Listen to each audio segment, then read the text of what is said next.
Hey, it's Jennifer, and today I want to talk about one common cause of low back pain that we see here at Peak Endurance and things you can do to help alleviate like the source of the issue and not just temporary fixes like massage and stuff like that.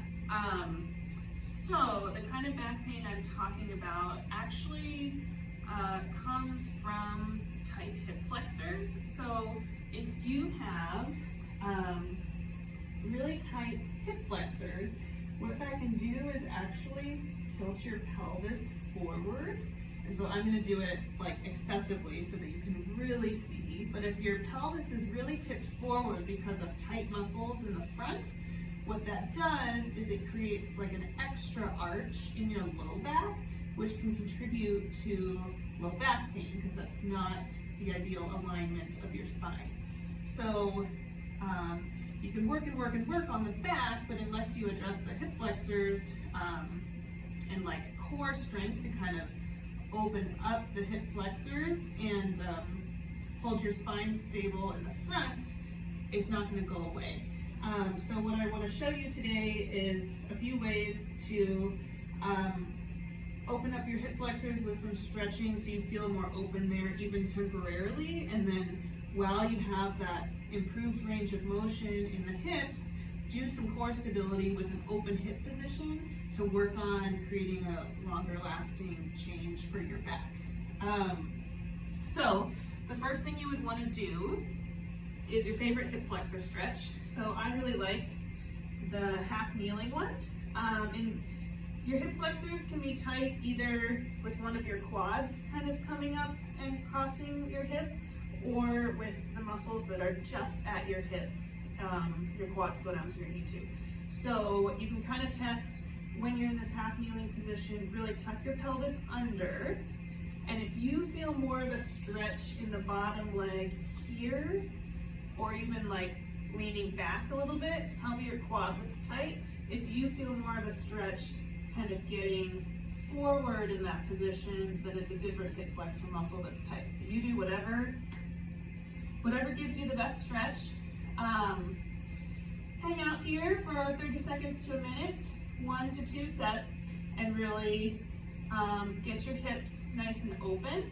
And then we want to follow that up with some open body core strengthening. So a lot of core exercises involve things like tucking your body in and like using your hip flexors and getting that tight again. So we want to avoid that kind of core strengthening and do something with a more open body. So planks are an obvious choice. Lots of people aren't super fans of planks or just get really bored. So I'm going to show you some other options that you can work on. One is a bridge. So again, we're focusing on the open hips here, and then you can make it harder by lifting one foot up and then the other, and you'll notice that that makes your pelvis want to dip side to side, and you've got to like use your core and your hip muscles to stabilize that. To make this harder, you can add a weight to your pelvis. You can also try it with your shoulders like up on a bench or something like that. That's usually a little bit harder for people. Okay, another good option is like a frisbee pull or a plate pull. So you'll want to find something that slides on whatever surface that you're working with. So I'm on carpet right here, so I could use a paper plate or a frisbee. Your feet are going to go on your slider, and then you're in a plank position, and you pull with your arms forward. So you're kind of like, I mean, you would need more space than I have right here, but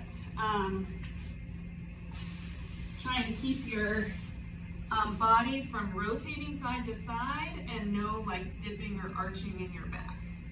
So you would choose a time or a distance that's challenging for you and do 3 to 4 sets of that. And then the last core exercise I'm going to show you today that I really like that gets a lot of good hip opening is a kettlebell swing. So kettlebell swing should not be like an arm exercise. It should come from your hips and your core.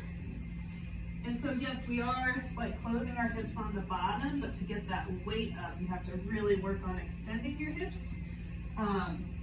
So again, choose a weight that's like heavy enough to challenge you, and then really work on the hips opening up.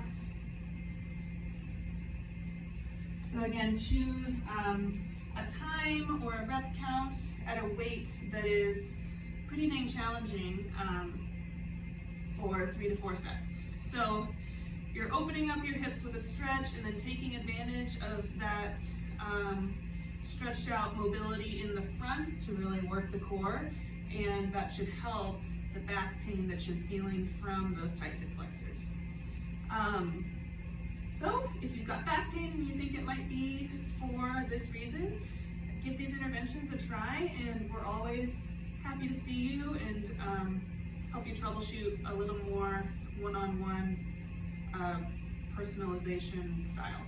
So thanks for listening and have a great day.